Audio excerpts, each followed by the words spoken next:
जिले भर से जैजापुर पहुंचे पुलिस दल और अधिकारी उच्च अधिकारियों के आश्वासन के बाद खत्म हुआ हड़ताल। जैजापुर बाराद्वार मुख्य मार्ग पर जक्खाडी के पास कल से धरने पर बैठे अचानकपुर के ग्रामीणों द्वारा अपनी मांगों को लेकर अड़े रहने के कारण क्षेत्र के राहगीरों को भारी परेशानियों का सामना करना पड़ रहा था। मामला गर्म होते देख जिला प्रशासन हरकत में आई और तत्काल जिले भर के थानों से पुलिस बल मौके पर भेजी गई व हड़तालियों को समझाइश देने की कोशिश की गई, लेकिन वह नहीं माने, जिसके बाद जिले के संयुक्त कलेक्टर, अतिरिक्त पुलिस अधीक्षक, एसडीएम राजस्व शक्ति, तहसीलदार जैजैपुर व जिले सहित समस्त थानों से पुलिस बल मौके पर पहुंची और पुनः समझाइश दी गई, जिसके बाद आरोपियों पर नियमानुसार कार्रवाई करने, उक्त जमीन का त्वरित सीमांकन कराने सहित 4 बिंदुओं पर नियमानुसार कार्रवाई करने का आश्वासन दिया और अस्थायी रूप से हड़ताल को समाप्त कर दिया। इस मामले में जब उक्त भूमि पर मालिकाना हक जताने वाले ग्राम नंदेली के किसानों से जानकारी ली गई तो उन्होंने हड़ताल करने वाले ग्रामीणों के आरोप को पूर्णतः गलत बताया और शासन से इस मामले में शासन प्रशासन से निष्पक्ष जांच कर दोषियों पर कार्रवाई करने की मांग की। उनका कहना है कि ये जमीन 1890 से उनके पूर्वजों के नाम दर्ज है व 1929 के राजस्व रिकॉर्ड में भी हमारे नाम दर्ज है, जिस पर अचानकपुर के कुछ लोगों द्वारा जबरदस्ती बेजा कब्जा किया जा रहा है, जिस पर ट्रैक्टर से जुताई कर खेती की गई है। हरनाथ जायसवाल से टीवी इंडिया 18 से खास रिपोर्ट।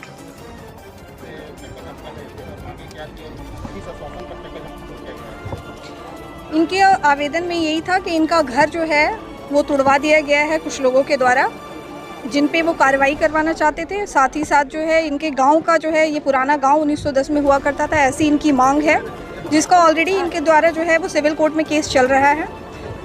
दूसरी इनकी डिमांड थी मुआवजे से संबंधित। मुआवजे का ऐसा कोई प्रावधान है नहीं और वो इसके लिए सीमांकन की मांग थी। हमने कल सीमांकन के लिए लगा दिया है, यहाँ पे कल सीमांकन हो जाएगा तो इससे विवाद जो है, मेन जो ज़मीन का विवाद है वो सॉल्व हो जाएगा बेसिकली। और दूसरी जो भी इनकी मांगे थी, जो विधि पूर्वक मांगे थी, उनको मान लिया गया है।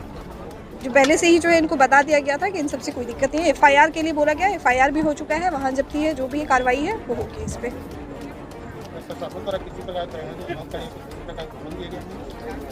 उन पर कार्रवाई, त्वरित कार्रवाई होगी, यही आश्वासन है। इसी के लिए सबसे ज़्यादा वो अपेक्षा कर रहे थे और यही हम भी यही चाहते हैं कि जिन्होंने भी ये काम किया है उन पर जो है जल्द से जल्द कार्रवाई की जाए।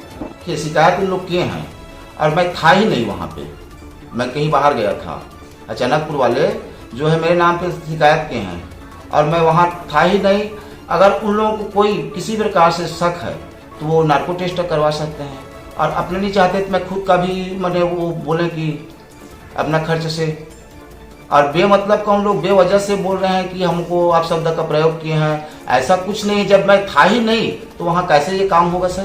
तो आप सर ये बताइए, वो जो जमीन है जी, उस मामले में आपका क्या कहना है? उसे मालिकाना हक किनका है? जी हमारा मालिकाना हक हमारा है। हमारे दादाजी गंगा प्रसाद चंद्रा जी जन्नाहू हैं और हमारे पूर्वज अभी से हमारे पिताजी भाई लोग करते करते आ रहे हैं और अभी भी हम करने गए थे, कल खेती करने गए। सर लगभग कब से वो हमारे घर की वो जमीन कब से आपके पूर्वजों के नाम? हमारी जमीन 1889-90 का है।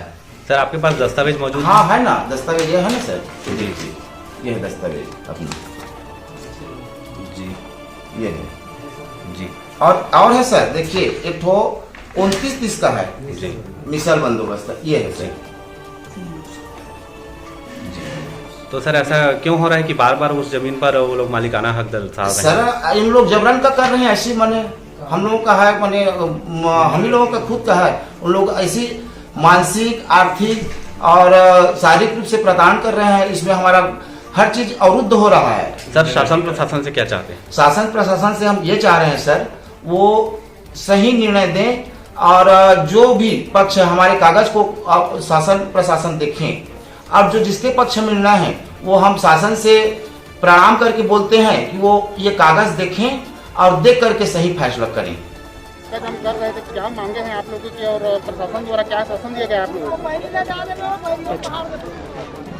हमारे जो क्षतिग्रस्त मकान जो है इसको तोड़ा गया है गौटिया लोगों के द्वारा, जिनके ऊपर में हम एफआईआर दर्ज करवाए हैं, हरिजन एक्ट है ना।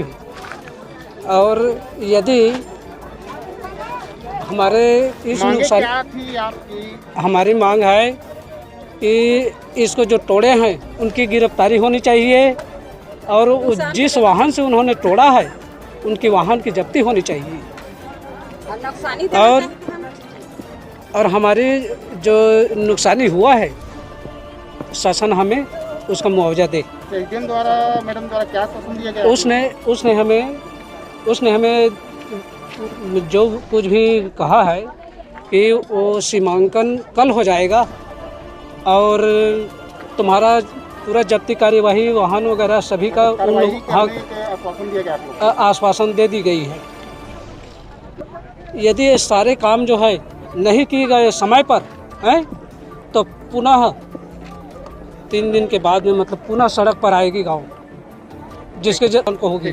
ये पूर्वज 1890 से खेती करते आ रहे हैं। वर्तमान में हम लोग भी खेती कर रहे हैं, तिल बोते हैं, धान बो रहे हैं। और जब हम लोग धान तिल बोने गए तो ये कुमार सिंह एवं साथी अचानकपुर निवासी हम लोग को रोके और मारने पीटने के लिए दौड़ाए। जी, तो आप लोग द्वारा क्या किया गया सर? हम लोग कई बार पुलिस थाना को सूचना किए और तहसीलदार को सूचना दिए, एसडीएम को दिए, एसपी को दिए, कलेक्टर को दिए। इतने प्रशासनिक अधिकारी को देने के बाद आज तक के कोई कार्रवाई नहीं हो रहा है। प्रकरण भी चला था, उसमें क्या परिणाम आया? न्यायालयीन प्रकरण में कई बार न्यायालय में लोग आवेदन दिए और न्यायालयीन प्रकरण चला जिसमें हमारे पक्ष में फैसला हुआ। अभी 20 मार्च को सिविल कोर्ट में जो फैसला हुआ है उसमें भी हमारे पक्ष में फैसला हुआ है। फैसला के बावजूद ये लोग अपने दबंगई से यहाँ पर ईंट पत्थर डाल करके हमें प्रताड़ित कर रहे हैं। हम लोग किसी प्रकार की जातिगत गाली नहीं दिए हैं, न किसी के हाथ पाँव पकड़ के बाहर किए हैं। सिर्फ हम लोग खेती करने गए हैं और हम लोग अपना तिल बो रहे थे और जो भी ईंट पत्थर है वो बोते समय जो भी गिरा होगा वो अपने जोतने बोने के समय गिरा है और हम लोग सिर्फ खेती कर रहे थे और तिल बो रहे थे और कोई गलत काम हम लोग नहीं किए। शासन प्रशासन से क्या चाहते हैं? शासन प्रशासन हम लोगों के जो रिपोर्ट है उनके विरुद्ध में जो रिपोर्ट हम लिखे हैं उसका जांच करे और प्रशासन हमको सहयोग करे ताकि हम उस ज़मीन पर खेती कर सकें। जो छूटा हुआ ज़मीन है उसमें आज भी हम खेती करना चाहते हैं, शासन हमारा सहयोग करे। और हम किसान हैं, हमारा यही पेशा है, तो हम खेती नहीं करेंगे तो क्या खाएंगे। इसलिए प्रशासन से निवेदन है कि वो हमारा सहयोग कर हमको खेती करने के लिए सहयोग प्रदान करें। अभी करना